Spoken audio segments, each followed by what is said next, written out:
एक चौहा एक किसान के घर में बिल बनाकर रहता था। एक दिन चौहे ने देखा कि किसान और उसकी बीवी एक थैले से कुछ निकाल रहे हैं।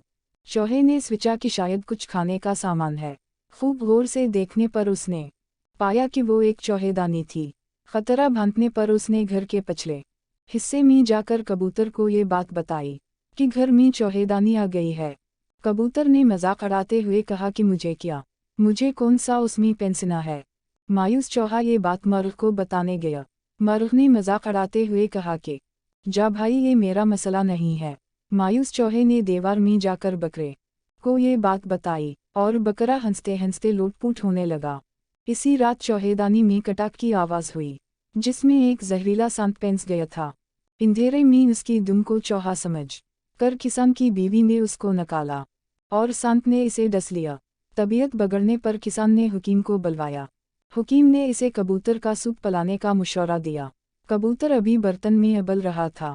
खबर सुनकर किसान के कई रिश्तेदार मिलने आ पहुंचे जिनके खाने के इंतजाम के लिए अगले दिन मरुख को ज़बह किया गया। कुछ दिनों के बाद किसान की बीवी मर गई। जनाजा और मवत ज़ियाफत में बकरा परोसने के अलावा कोई चारा न था।